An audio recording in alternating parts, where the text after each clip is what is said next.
Welcome to the Dudeology Show, where real dudes discuss cool stories, awesome stuff, and killer gear. We're your hosts, the professors of Dudeology. Make sure to check us out, Dudeologyshow.com, at Dudeology Show on your socials, or wherever you listen to your favorite podcast.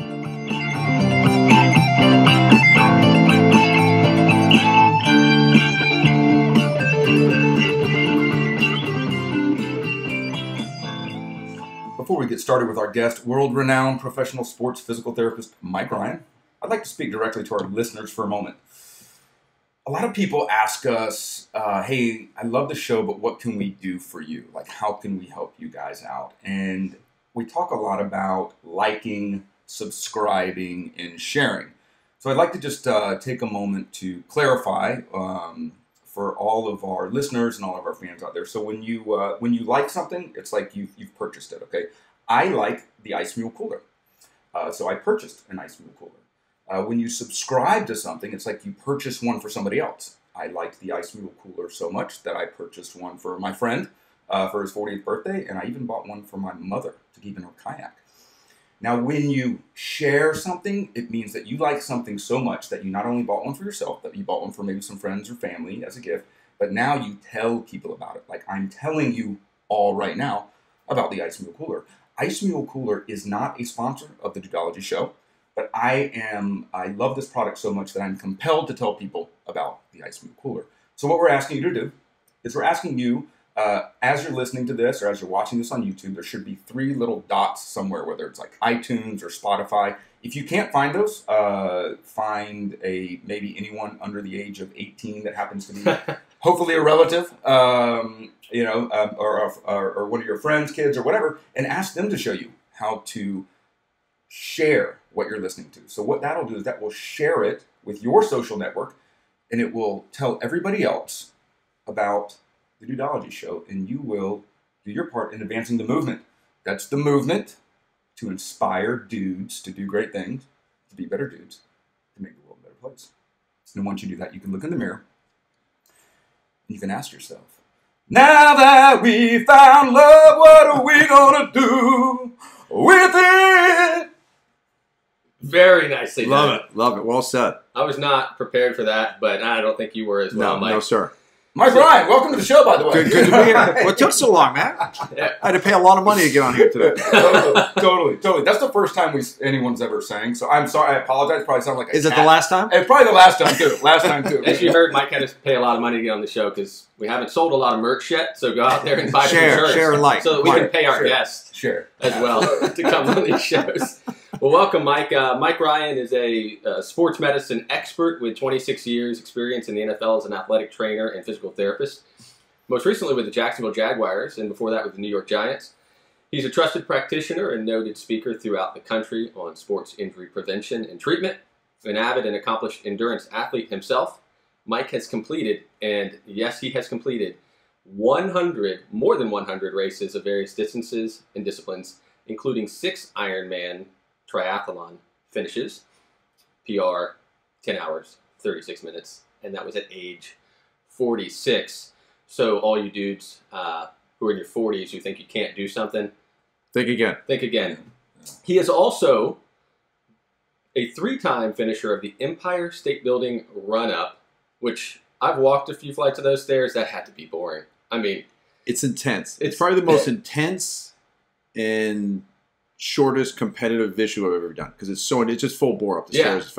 And you're just up the flights, the stair, like the fire escape stairs or whatever they are. You start in the lobby and you run about 30 yards, and you got about 100 dudes slamming into a 40-inch So is it really a run, or is it more like walking? Because there's so many people jammed in there? If you're competitive on it, you're running. You're redlining it. He also Team USA member for the 2002 Duathlon World Championship. He's also two-time finisher of the Running with the Bulls in Spain, which is absolutely insane. We got to get into that. And a 3-time Escape from Alcatraz triathlon finisher, which is also pretty cool. You ever bit by any sharks? No. I've seen them, but I have not been bit. Yeah. I want to keep that streak alive. Yeah. And what do you do if one's coming for you? Punch in the nose? That's what they say, but I've never seen anybody do that successfully and not be bit. So there was stay away from him. There was a guy, Nick Fanning. He's a big surfer, Australian guy. This was maybe 2 or 3 years ago, and he's at some surf competition, In South Africa, I think. Yeah, South Africa. And you can see it coming up and just kind of starts to flail around, and he punches it in the nose, and it goes away. So that's the only time I've heard of anyone successfully defending themselves using that tactic, right? Yeah, it's like play dead when a bear's gnawing. Exactly. It's easy to say when you're on the other side of the camera. Yeah. Well, guys, Mike's driving mission is to enhance the health of others and himself. And to that end, he's created MikeRyanSportsMedicine.com. Some great articles out there. I use them for myself when I'm injured. It shares his expert sports medicine knowledge to keep all you athletes out there healthy and competing. I know firsthand. I've worked with Mike. He's awesome. He keeps it simple, real, straightforward. Lots of great stuff out there. So thanks for joining. Happy to be here. Thanks. Yeah, and Mike, how'd you get into this line of work? Like, where are you growing up? Kind of funny. So I grew up in Western Massachusetts, and I went to a small high school, and I like sports. I love science. I wasn't sure what I wanted to do. Like Springfield area or? North of Springfield, up in the Mohawk Trail. Went to Mohawk Trail High School. And I had a guidance counselor who really took an interest in me, and she kept giving me these little pop quizzes, a little piece of paper, and you fill stuff out, and she'd look at it and say, what about this? And she had pamphlets on all kinds of careers. And I still remember the day, my sophomore year, she slid this paper across the table on athletic training. And I thought, this is it. I played football, I ran track, and it clicked. And that day, I remember running home with that pamphlet, throwing it on the table, and telling my mom and my family, I'm going to college to be an athletic trainer and work in the NFL. So from that day, my quest was, what do I need to do to get there? And I love the concept of reverse engineering. Think with the end in mind. And I thought, I'm going to be an athletic trainer. At that point, there was only 28 teams in the NFL. And I thought, okay, what do I need to be an athletic trainer in the NFL? I needed a lot of science, so I beefed up on my science. After my sophomore year in high school, I went to an athletic training conference and just started learning and picking the brains and talking to people. And it just kind of snowballed from there. And then I was lucky enough to get an internship with the New York Giants. They took one intern a year. Wow. And I got that after my junior year. And my master plan was get my undergraduate degree in athletic training. I was at Central Connecticut State, and then go to Arizona State for my graduate degree. It seemed like the way all the professionals are going. Okay. Did they have a good program out there at Arizona State? Great program. Okay, gotcha. But here comes a twist: is the head athletic trainer and the assistant athletic trainer for the Giants, who I was working that first summer with after my junior year, said, "Man, if you really want to do it right, go to physical therapy school instead of a graduate degree in athletic training." I thought, oh man, I mean, you kind of changing my whole perspective, my whole master plan. But then I thought, and I've shared this with a lot of people for this reason, is I thought if these are the guys that are doing what I want to do, and these are the guys I want to work for, if they say to go jump off a bridge, that's exactly what I should be. I'd be an idiot not to do that. So literally that summer, I switched my entire perspective, all my class loads, I changed even the name of my degree to take the extra sciences to get into physical therapy school. And then at the end of my physical therapy program, I had my senior affiliation to do with it before I graduated. The Giants invited me down and said, hey, why don't you do with us? And halfway through that affiliation, I thought, and I started working at a clinic. I said, I'm going to give this a 5-year plan. And within 5 years, hopefully I get into the NFL. After 4 weeks, they asked me to stay on full time. Oh, that's awesome. That's awesome. And the cool thing about that, Mike, is you brought up a great point. One, start with the end in mind, reverse engineer. Exactly. But more importantly, and this is, there are a few things that haven't been done in the world. Okay, what I mean by that is, like, if you want to do something, like, you to go find somebody that's done something similar, and ask them and listen to them and take that advice and kind of maybe follow that similar path. Chris and I listen to podcasts all the time. Exactly. You know, we want the show to go in this direction, so we listen to people that have similar kind of things. So you go to New York real quick though. Are you a Patriots fan? I grew up a Patriots fan. All right, to make sure. But again, a Patriots fan in the 70s was like the definition of child abuse. It was horrible. The bags it was almost like the Saints and the bags. It was horrible. So interesting, kind of jump ahead, but I grew up as a Patriots fan, which was tough. And then I get into the NFL. Now the Patriots are kind of the arch enemy. So now they start breaking my heart as a professional, not just a teenager. And then a couple years ago, obviously I'm still a huge Jags fan. My son is as well. And we're watching the AFC Championship game, Patriots. Yeah. And now the Patriots pull out a crazy win and beat my Jags. Yeah. So now my son's crying. I thought, you break my heart as a teenager and then as a professional, but now you break my heart as a dad. It's just not funny anymore. Man. Yeah. It's rough. I have great respect. Rough. I work with Bill Belichick and love him and love what they've done. Yeah. So I have great respect for what they've accomplished in a big way. Yeah. So your first gig, that's amazing. You're with the New York Giants. What year is this? I started in '88. And interesting that when I got on in '88, I was the youngest assistant athletic trainer in the NFL. And then 6 years later, I got the head job here in Jacksonville. I was the youngest head athletic trainer in the NFL. So it's just been very, very blessed and very fortunate. And I always say where I am now and what I've accomplished isn't necessarily because I was the greatest athletic trainer or physical therapist.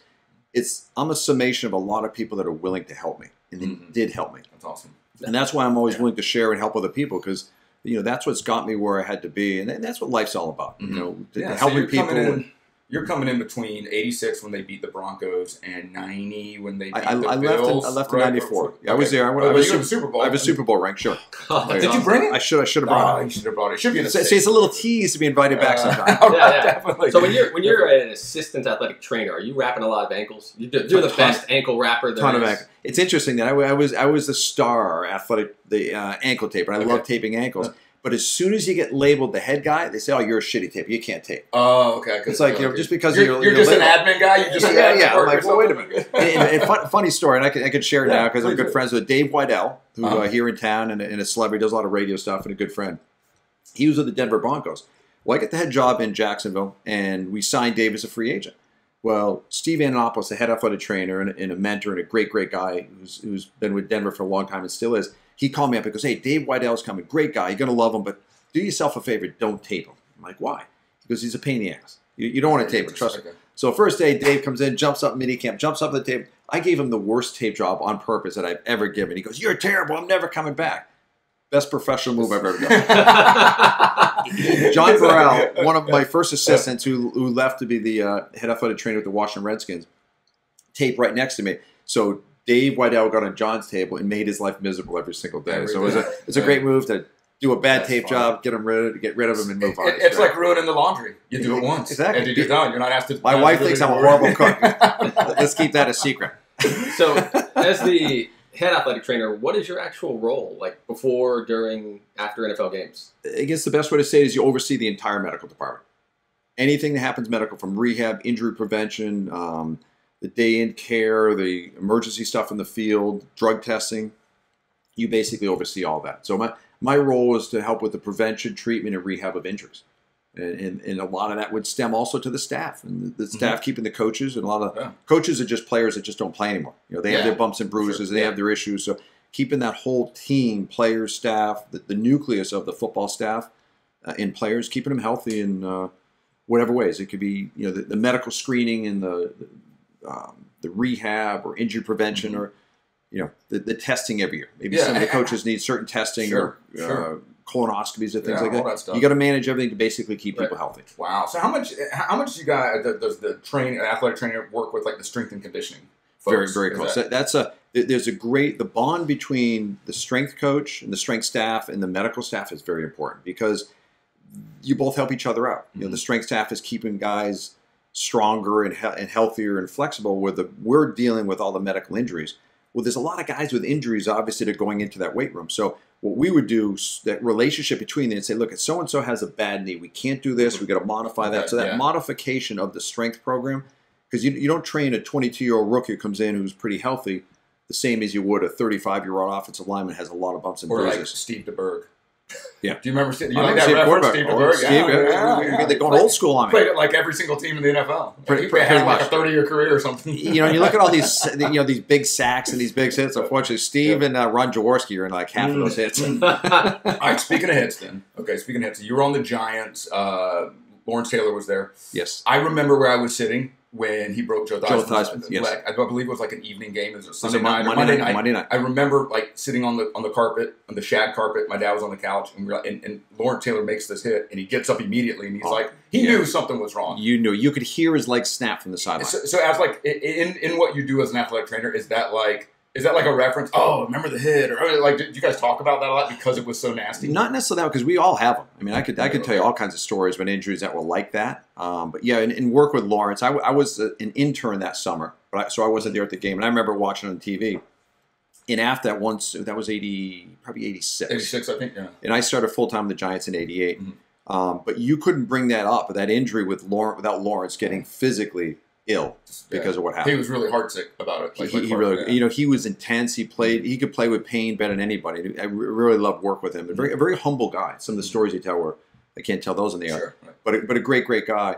But a caring guy. And he hated to hurt people like that. In between the whistle, fine, but something serious like that was really it was hard for him. But yeah, I've seen a lot of injuries like that. I could tell you some gruesome stories. Okay, what's the most gruesome that comes to mind? Then? And if you need to leave out names, that's fine. I'll probably have to. Public, I tell you, one of them was actually in a soccer game. I worked at Wesleyan University. Yeah. Little trivia: who famous in the NFL went to Wesleyan? It's a real academic wide artsy receiver. school. Is it a wide receiver? It's a coach. Sean Payton? Nope. I only have 31 more guesses. Okay, give me a division, like NFC East. What? AFC East. AFC East. Tom Coughlin? Nope. Bill Belichick. Bam. Oh, That's it. the Bill reference Belichick, from yeah. earlier. Man, Exactly. that's two Belichick references on the How same. about that? That's right out of the gate. Yeah, I could tell you. Yeah. You still got some Patriot fan left. Exactly. Right. But anyways, I'm working these intramural soccer games, and it's co-ed, and the ball's bouncing on one of the fields, two fields away, and this kid goes to head it about waist level, and a kid coming the other way with work boots kicks and misses and hits him in the face. And his face literally caved in. So they're just playing like intramural. Intramural. So Yeah, it's intramural. Messing around. Exactly. So I go running over there, and he's laying in a fetal position. Everybody's around him. They're all kind of art majors. So he sits up, and his back is to me, and he opens his hands. I can't see him because I'm running from behind, and everybody just runs. I'm like, oh, this might be good. And I came around and knelt in front of him, and his face caved in, and his nose was right in front of his eye. I remember him blinking, and his eyelash was hitting his nose over here. Oh, wow. So, I wasn't expecting that. I was expecting this guy's knee went the other way. Those are the easy ones. Those are easy ones. Oh, yeah. I mean, I think of, Alex Smith's injury, right, when he broke his leg. And exactly. That was horrendous. But he's making a comeback right here. He is. And that's, there's a lot of issues with him. It was a bad injury. And the thing that made his so bad is because of the infection. Because when his leg broke and dislocated, the skin opened up. And when you do that, now you're introducing the dirt and the grass and everything in there. So the infection concern is what really was a big problem. Bad injury, but then when you get the systemic injury infection component, that's what's really put that over the edge for him. But he's really worked hard. Great guy. And I know one of my former assistants is in Washington now with the Redskins. Okay. And they just rave about how hard he works. Awesome. So great people. And I'm a big fan of his, and I hope he makes his big it'd be great to see. Yeah, it's great to see good competitors and good people out there. And if you think about it, you look, everybody marvels about Patrick Mahomes for good reason. Mm-hmm. But look what he came in a perfect situation with Andy Reid, who's a great coach and a great mentor. But Alex Smith, I mean, Alex led the league in, I believe, yardage that year. Mm-hmm. Yeah, highest rated quarterback in yardage. And then they let him go. So the kind of scenario of Mahomes coming in a good situation, a great guy to learn under, I think a lot of his success, has to give some credit back to. So don't they call Andy Reid the quarterback whisperer? Yeah. So you think about this though, and this is maybe one of the last Patriot, I guess, questions. Is Cam Newton walking into a good situation? Yes. In New England? Yes. Yes. Would anybody be walking into a good situation in New England? Like, is it a system? And I know Bill, and it is a system. A lot of that is it. Is it the system or is it the quarterback? We'll soon find out. But it's a great system with what they have in place. So it was a perfect storm of them coming together. Kind of like just down the road here, Nice High School and Tim Tebow. Yeah. Whose birthday was yesterday, by the way. Oh, happy birthday, Tim. We love what you're doing. Big fans. We love what you're doing. Even though you went to the wrong college, we love what you're doing. But, that scenario of them coming together. But I think Cam's in a good situation. He's highly competitive, very motivated. He wants to prove some people wrong. And Bill you see Bill take McDaniels these guys. can get a lot out of him. Yeah. You take these guys, they're either, on the wrong path. Other teams are, they're the rejects from other teams. Or he takes these guys who you've never heard of from these small colleges, and he gets the work out of them. Yeah. Mm-hmm. And he gets them to turn into stars. You got, like, the Wes Welkers of the world. When Randy Moss was there? Oh, yeah. Randy Moss was kind of a little bit of a knucklehead. I mean, he showed talent, but man, he got into a system that gave him defined boundaries and like tasks to do. And end in mind, you want to be a wide, go in the Hall of Fame. Come play with me. You want Tom Brady to throw you the ball? Tom Brady to the ball, and that was like really what people need sometimes. Yeah. But there's also been people that have gone there and say, hey, it's going to flourish, and it didn't. So it's a round peg and a round hole, and he's going to try to get someone, Marvin Harrison. Yeah. I mean, you get a lot of these people that go in there. Look at Antonio Brown, Marvis Harrison, guys that came in, it just didn't click. You got to do it Bill's way, I think, right? I mean, Here's an interesting thing, talking about numbers, is the Patriots went to 8 straight AFC championship games. That's unheard of. But in those 8 teams that went to those straight AFC championship games, name me, in a minute, name me 8 of their wide receivers and 8 of their running backs. You can't. From the Patriots. Exactly. You may I may be able to because my son's a huge. We spent some time in New England, so. But it's not easy to do. But it's not easy to do. I mean, you feel like the Wes Welkers and the Edelmans, but then you start getting a little bit older. That second four, it's like the second four you can't. And especially the running backs. So Tom and Bill got a lot out of not a lot of star players. Right. So I think a lot of it has to go to the system itself and how it works, and it clicks with some people and it doesn't with others. Yeah. Another kind of geek out NFL question, and then we can ask you some other stuff too. But this is awesome. This is fascinating. I'm going to flip that around. Does Tom and Gronk have enough gas left in the tank to make a difference down Tampa Bay then? Yes. Do Tom and Gronk? Absolutely. Because they got a lot of weapons. You look at Tom has never had this kind of weapons around him. Okay. Gronk is motivated. They're going to have to really water it down. You look at the injuries. Gronk has had 9 surgeries. That's a lot. If he can make it a whole season. Yeah, so they're going to have to really water down him and on a pitch count, so to speak. Mm-hmm. And you got to control him with what he's doing to keep him healthy because he was a year out, lost a lot of weight, so he put some muscle mass back on. You know, the heat of what we have here in Tampa is a whole different beast he had in New England. So there's a lot of factors there if they're smart about it, which they do. Bobby Slater, the head athletic trainer, is a great guy and a great athletic trainer. And Coach Arians is smart. Yeah, I was going to say, Arians, he's kind of a little bit of a riverboat gambler. Like, he opens it up. He does. He's a character. And he is. And we had a lot of Arizona games when he was down there with Sunday Night Football. So I've seen him do his magic. I think it's a perfect scenario. And here comes something that people don't really talk about is this offseason was like no other. We know that with the pandemic and everybody away, it takes great leadership outside of the team, outside the bubble, outside the normal team structure to really get an advantage, and Tom took a big advantage of that. So that's really going to pay dividends coming out of the gate quickly in Tampa Bay for the Buccaneers. Yeah. What are these elite athletes doing, different than the rest of us? Say the regular everyday guy or the weekend warrior. What are they doing differently, and how can we mirror those activities? It's a great question, Chris. And I think the key is they do the maintenance. On an average player, not someone who has a bunch of injuries, it takes about 1.5 to 2 hours of maintenance work to get them ready for every practice. Just for practice. Just for practice. Okay. A game takes more. So and then afterwards, they're very effective in the recovery. With the Jags here, we used to have mandatory recovery. You had to come in and do 30 minutes of recovery. And we gave them 3 options. A lot of it would be a lot of work with the rollers and stretching work. We do a lot of massage work, in the cold therapy, things like that. So we would give them options. If a guy says, man, I just don't want to get my ass in ice cold water. Great. Okay, there's a couple other options. But they do a much better job in the maintenance before and after their workouts. And I think we can learn a lot from that. We can't say, hey, honey, I'm going to take 2 hours stretch me out before I go for my run. Have been like doing, the NFL has been doing, so I just got into taking ice baths. Maybe a couple years ago, and I read this like Wim Hof guy who the Iceman. The Iceman, crazy. I'm not at that level yet. Like he's talking about controlling like his mitochondria. Big time. It's pretty fascinating. You check him out. Yeah, but the NFL's been doing the ice therapy bath or whatever for ages, right? The old tubs, the steel tub. Steel tub. Yeah. I'm not going to say I was the first one to do it, but the funny story is. And do you remember who was our little trivia here when I was in the New York Giants and we beat the Buffalo Bills in January of '91? Jeff Hostetler was the quarterback. Exactly. Who was the MVP of the game? Mike Ryan, you? No. The ice bath. Okay, wait, hold on a second.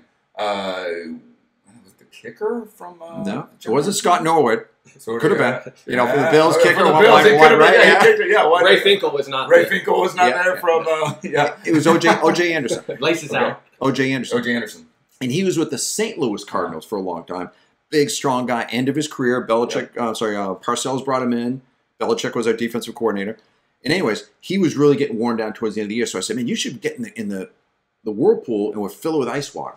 So I get him in there and he's bitching and complaining. This is too cold. And I'm like, I'm telling you, it's going to work. It's going to work. In the back of my mind, I think it'll work compared to ice bags. And he's complaining. So he goes, if you think it's so easy, you do it. And I walked over and I grabbed the pool. He's standing in it.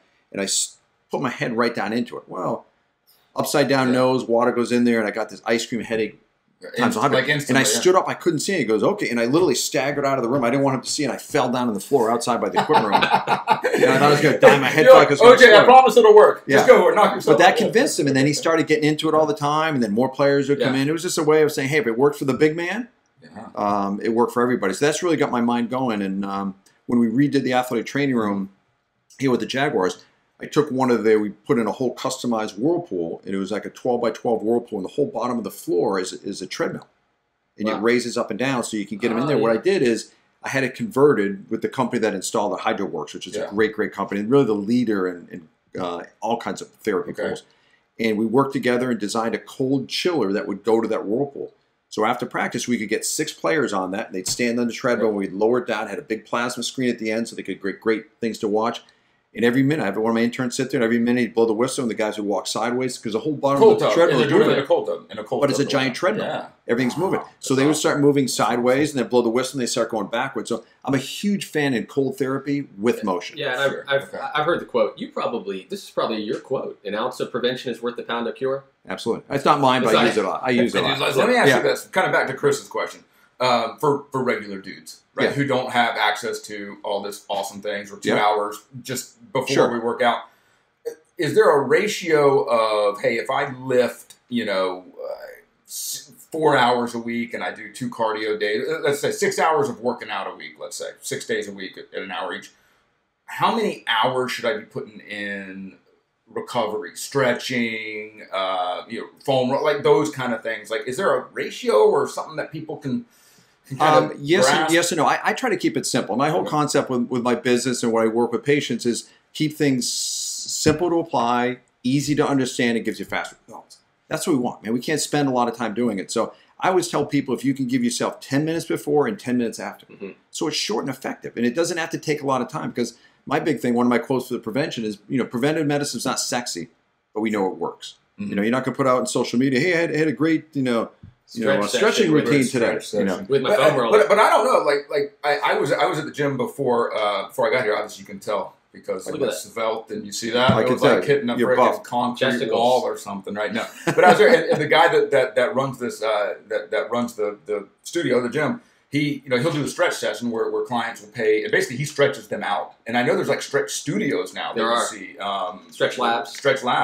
Stretch zone. Yeah, so it's not, stretch zone. Yeah, absolutely. So it's almost like, you say it's not sexy, but at least it's more, there's more focus or energy, or there's more awareness. There's more awareness. A lot more data around it. Yeah. And it's kind of gone from, hey, yoga kind of works for dudes. And now it's like, well, let's come up with a whole stretching, scenario and, set up a studio for that as well. So, and I'm a big fan, as you guys know, of rollers and using rollers a lot. And I always tell people, this is a true story, is if I can get a 30-minute massage on my legs or use the roller for 5 minutes, more days than not, I'll take the roller.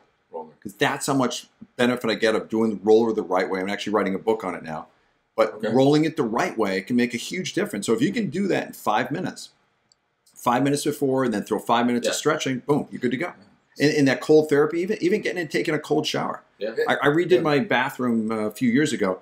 And in my master bathroom, I put one of those big rain showers off to the other end of the shower, and it's just cold water. Yeah, that's what we do. I did, and it's in Florida right now in August. This doesn't really help, but I get in the pool when it's cold, and but you're active, and it feels so good. Especially you run from the pool and then like jump in the hot tub. Exactly, and that's contrast because that pumps a lot of the stuff out. My wife was like, "You're crazy," and then she kept me, and she started doing it. She's like, "Why are you making me do this?" And she'd sit there like, "If I can tread water for a minute or two." You got to take that first step. The first one's always the first one. So you like the foam rolling? You love rolling balls and everything. These are the trigger point foam roller, trigger point massage, therapy ball, and great tools that you can find on Amazon. So you're at New York. Like probably most people in New York, you want to live in Florida, so you come to Florida and you work for the. I've been moving south. I'm from Massachusetts, and then I graduated high school in Connecticut, and then I was in New Jersey, New York with the Giants, and now I'm down here. So you're down here and you're working for the Jags. And what are you into now? You worked for the Jags until 2014. Yeah, I retired in February of 2014. Okay. And then I started with NBC Sports. I'm a sports medicine analyst for Sunday Night Football. So I'm on the sideline with Michelle Tafoya for all the Sunday games. Awesome. I have a physical therapy practice here in Jacks Beach. So you say, so what do you, you're on the sideline, or like, what's your role, I guess? My role is I kind of look at injuries. I put together an injury report for both teams and look at all their injuries. So I have a list of what they had in college, what they had. That's when someone gets hurt in our game, you can say, this is his third concussion. Okay. Or, he said that right knee is the same knee in 2011. He had ACL surgery and he missed 6 games.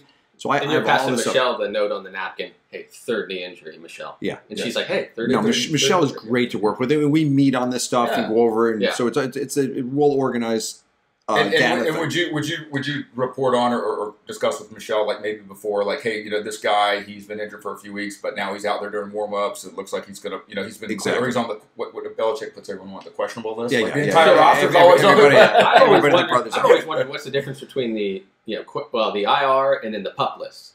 The Pup is a physically unable to perform list, and you have to be put on that before the season starts. Okay. So it's kind of the thing where let's say season-ending injury type thing. It doesn't have to be. Let's say you got injured last year and you had an ACL and it's not quite ready. You put them in the Pup List, so they're kind of in that bubble. They're not on the active roster because if you go on injury reserve, you're kind of saving your spot, but it doesn't count towards the active roster.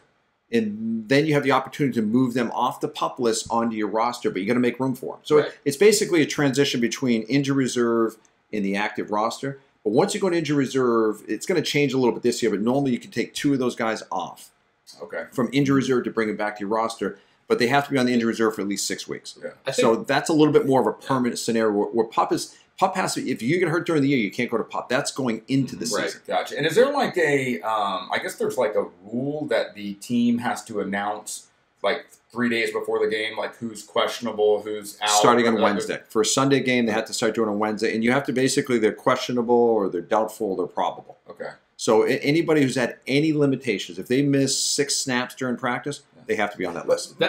NFL practice during the season, though, they're not doing any full contact, right? Like they're allowed to do. Again, this year may be different because it's going to asterisk in everything this year because things are going to change. But normally they're only allowed to so many contact practices. And coaches can spread that out through the year. They can use a little bit more up front.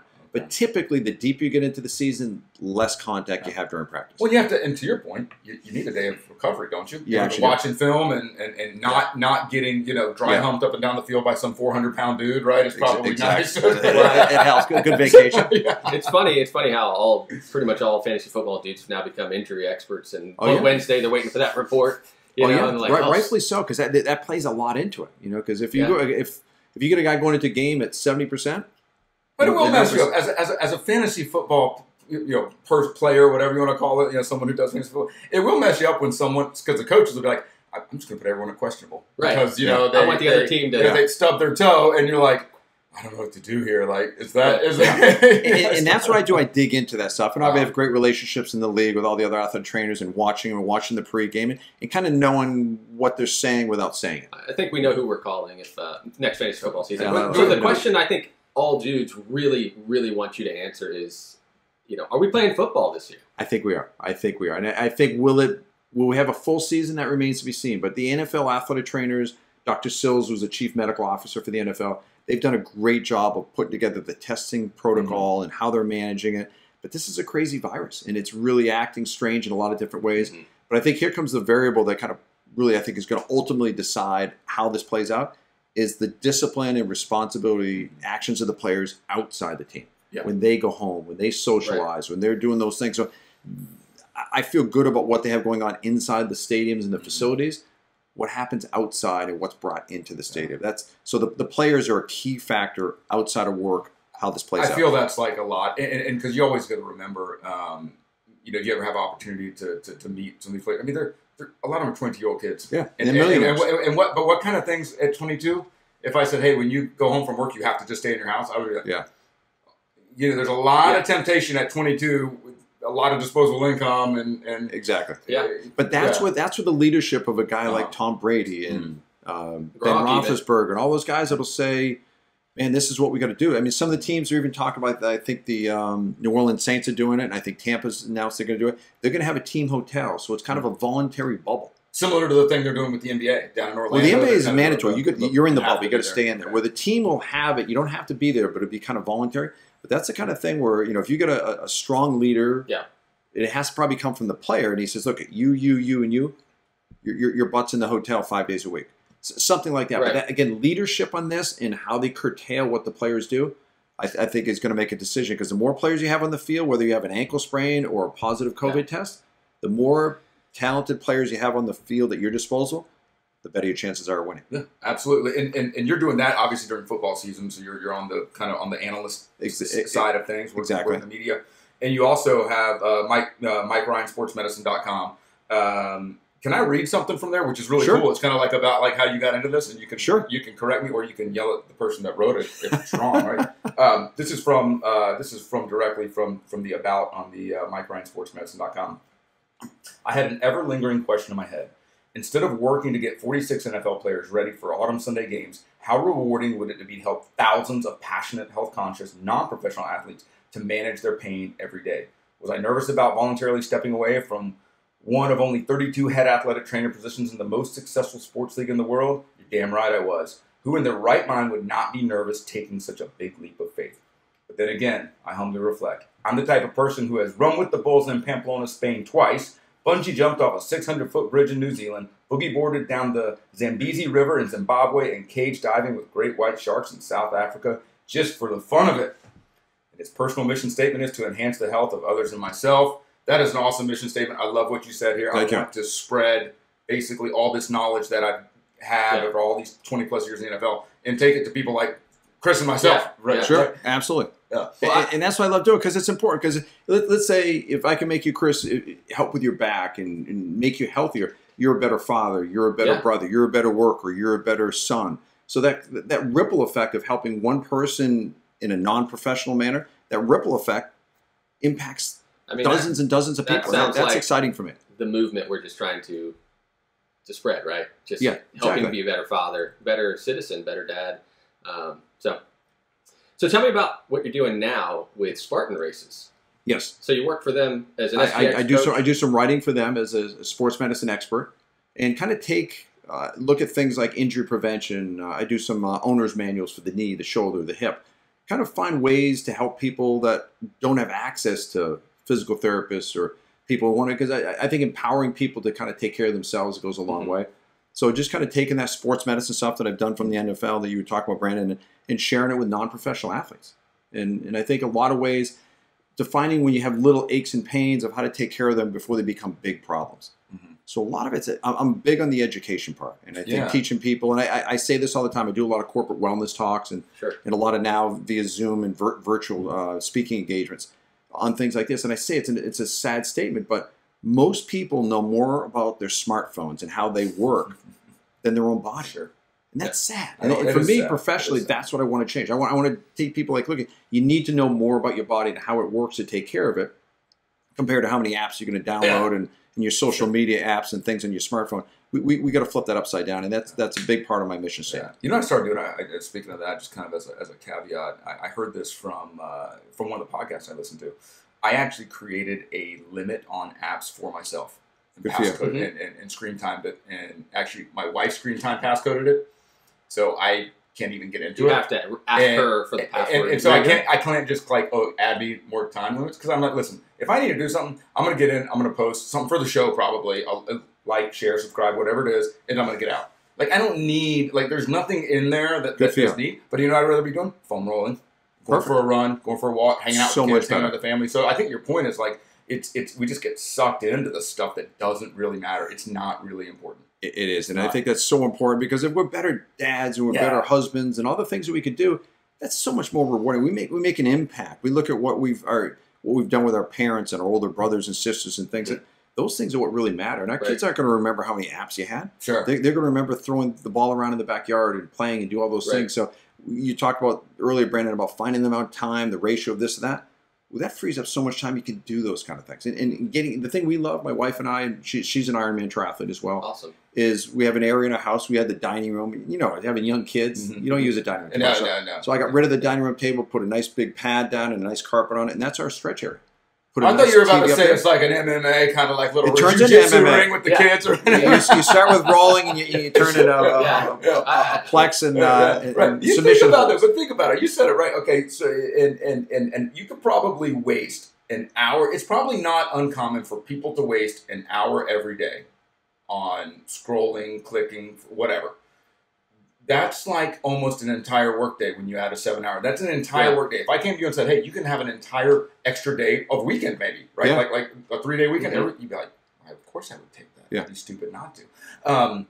So I think it's just, again, it goes the whole thing. I love that you're using all of your house. I'm going to take that home because we have a dining room table that gets used twice a year. Yeah. And, Thanksgiving and maybe one other. Exactly. That's valuable space. You put some padding down, have a big basket, throw the rollers in there, the lacrosse balls to roll and stretch stuff. And we put a TV up there, so we just have fun. Kids are laying down. We have fun. Get the kids to roll. I mean, it really goes a long way. So it's a fun way to interact. You're getting healthier. You're preventing injuries. Because really, the way I look at it is, we all want to increase the quality of our life and have a more active, healthy lifestyle. Absolutely. And if we do that, if I do my job right, the way I look at it, I save people 3 things. I save them the time that they would spend on the sidelines. I save them a lot of money, and I save them a lot of pain. Pain, money, and time, pretty valuable on my priority list, and I think it is for most people. Yeah. So going back to your Ironmans and your Spartan racing that you do, what do you love about each of those? I love them all because the reality is it teaches me about myself with every one of those I do. Because you can say I'm this, I'm that, I'm tough, I'm strong, whatever. But when you get into a 140-mile Ironman triathlon, reality is right here. Right. You can BS yourself all you want, but when you're going up these monster hills and other things you've done, I've done 3 of the hottest Ironman in the world. Because I knew I needed to be really good at managing the heat for my Jaguar players. So that was a reason. It was kind of I would say as a professional tour, but doing those kind of things really helped me learn about the heat. But the reason I do it is I learn about myself every time I do something. And it's really an eye-opening. You got to push yourself past your comfort zone. Like I say, life starts at the end of your comfort zone. Yeah. And I'm a firm believer in that. So doing those kind of things and not really looking at the age of how old I am or what I'm doing is realize what challenges can I put in front of me, reverse engineering, what do I need to do to get ready to accomplish that, work backwards, set up my priorities. And I did all 6 of those Ironman when I worked full-time in the NFL. Yeah. So, let me ask you this then. We talk a little bit about this mental toughness. Right? Obviously, the physical toughness, you have to be in a certain level of of but that mental part, that's the X factor. If you were percentage-wise, if you're like, hey, the Ironman was this much physical, this percentage mental, what would in your experience? I would say you have to put the work in, but I would say it would be about 70% mental. Yeah, absolutely. Because you have to. There's a point. Dave Scott, who I've met and is amazing, was an idol of mine for a long time. Ironman, 5 or 6 time Ironman world champion. He says the Ironman triathlon, which anybody doesn't know, it's a 2.4 mile swim, 112 mile bike, and then a marathon, 26 mile run. He says the Ironman starts at 80 miles into the bike. Okay. It's very true. When you want to quit, your ass is sore on the bike seat. You know you got a marathon. It's daunting. All those things that go on, and that's the reality because that's really when it starts, and that's when the mental part kicks in. Okay. And then, did you find yourself getting more mentally tough as you did number 2, number 3, number 4, number 5? Absolutely.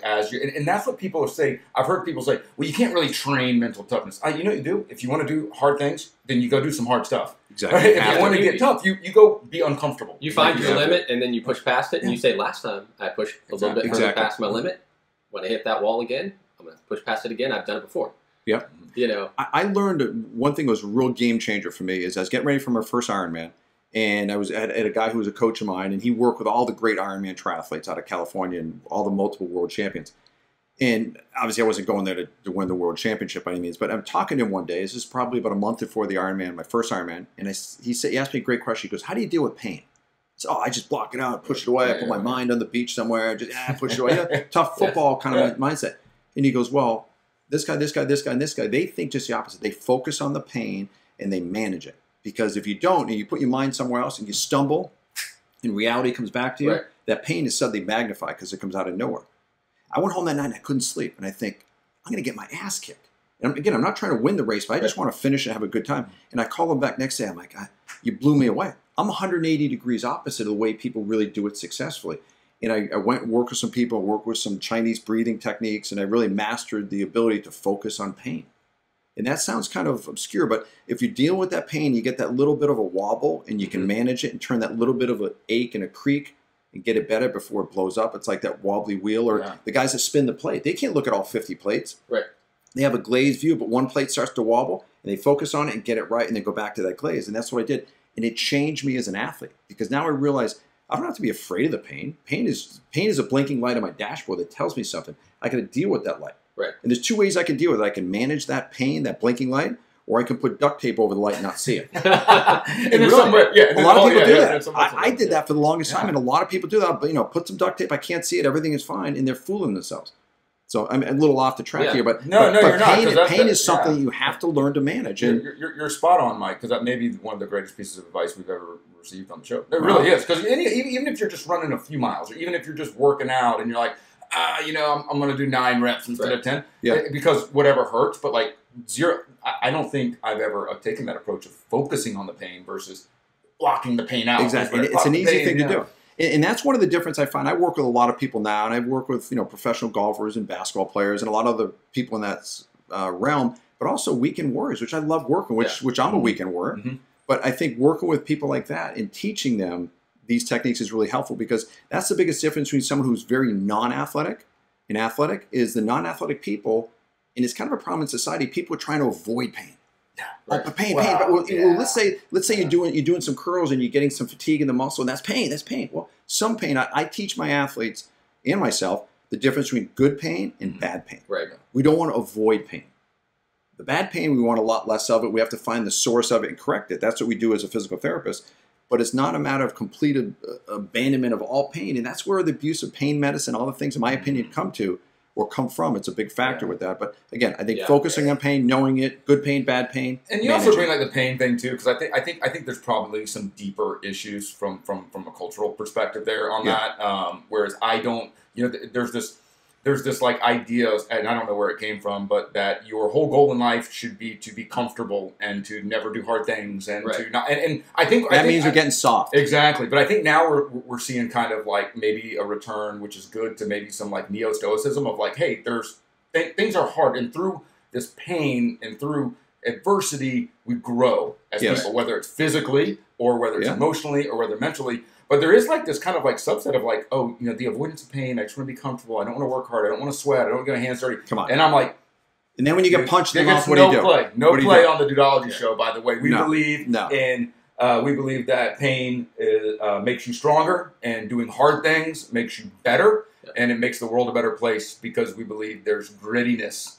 We need more grit. We've gotten too soft in America, too comfortable. We can go. We don't have to go kill our food anymore. Yeah. Nothing's hard. Everything's right at our fingertips. But if you catch something or kill it and cook it and eat it yourself, it's very satisfying then versus if you buy that. I will even grow it in a garden and a vegetable if you're a vegetarian. If you do something yourself and do that, and then you eat it, there's and if any dudes listen to this show have been out there and shot a deer or an elk, maybe. We'd love it. We'd love to have you on the show and maybe you bring us some of that. If you bring the elk, I will cook it. I'll prepare it for some good venison. Yeah, and I know we just got off kind of like topic there in a little bit, but again, I think what you're doing now though is kind of hitting with MikeRyanSportsMedicine.com and working with just dudes, regular weekend warriors or regular guys, is getting at that core of you want to accomplish a goal. Let me help you do that, even though it's a hard goal to accomplish. Absolutely, and I applaud that, and I help people to do that. And also, we're all dads. Yeah. And think of what message we're giving our kids. I mean, if we're being soft and we're not getting out of our comfort zone,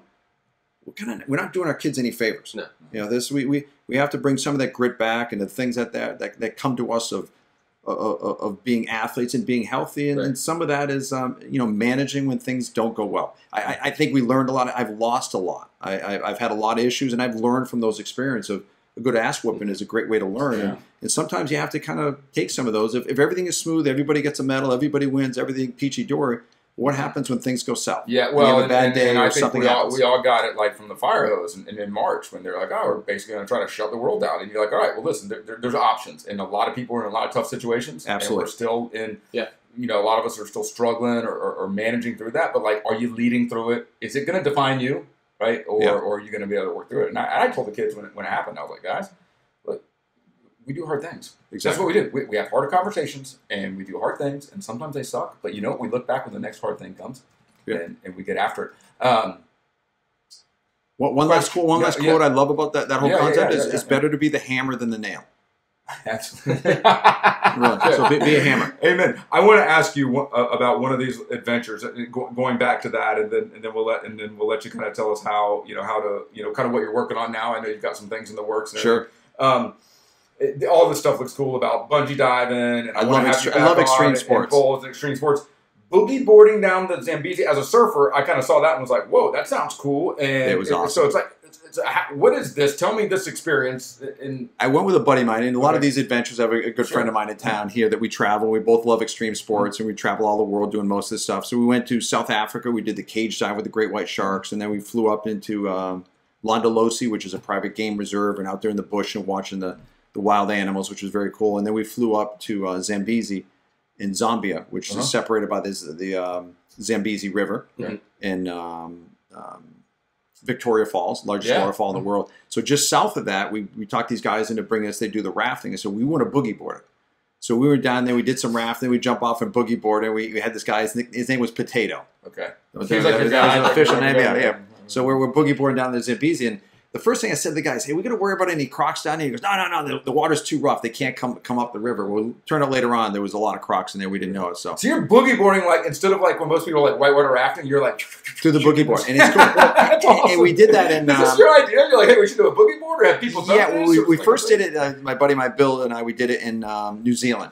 Okay. And so we got kind of hooked on it. And you're going down class 4 rapids in a boogie board. With a piece of foam between you and the rocks. With flippers, a life jacket, and a helmet because you're banging off the rocks.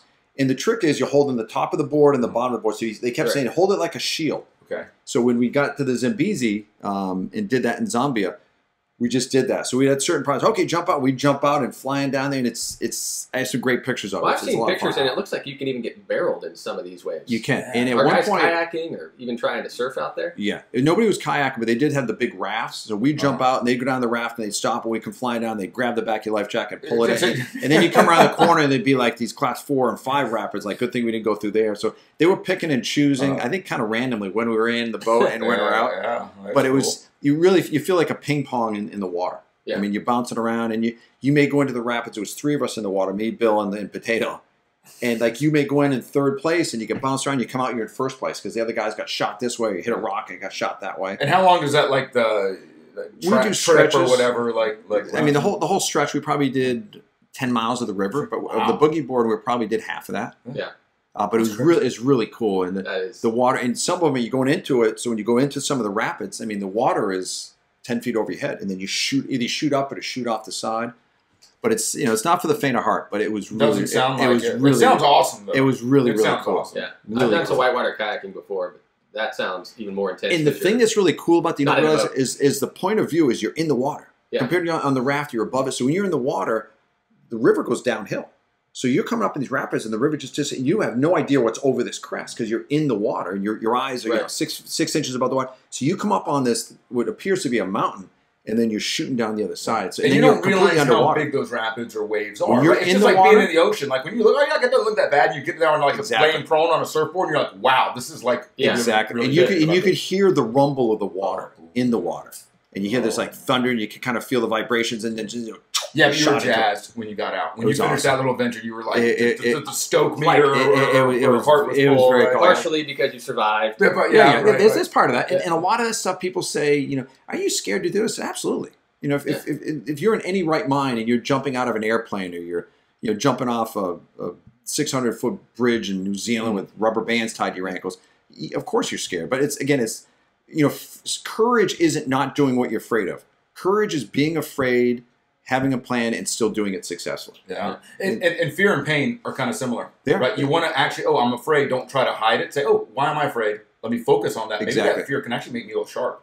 Right? Courage is like a muscle. The more you use it, the stronger it gets. Nice. I like it. We got so many good quotes. quotes. Like a whole book of quotes. Let's talk about Mike Ryan's new book. Yeah. Tell us about what you're working on. Tell us about your project. I'm writing a sports medicine book on rollers. Everything you need to know about using a roller for physical therapy techniques. And I'm throwing some workouts in there as well. Because we all have rollers. And I say to people all the time, do you have a roller? And say, yeah, I do. Would you use it? Yeah.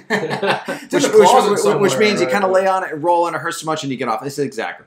So I'm teaching people with stuff I've done with myself. I did with Jaguar players and my patients and friends all the time. It's finding ways. I got a lot of great tricks of ways to use rollers and balls and all those things to basically what I call unlocking muscles. Okay. Because when muscles get tight, when you make a muscle stronger, it gets tighter. Yeah. We need to get it stronger and get it looser and more limber. And the big movement now for what I do in physical therapy is getting muscles that are longer and leaner, more stretchy muscles, especially as you get older. Our kids have rubber bands for muscles. Ours are like leather belts. Sure. We've got to change that. Well, we've talked about massage therapy balls on episode 2. Yes. For Father's Day. Great gift. Great idea. We talked about foam rolling on episode 6 with mindset episode with John 4-Minute Mile Guy. Great.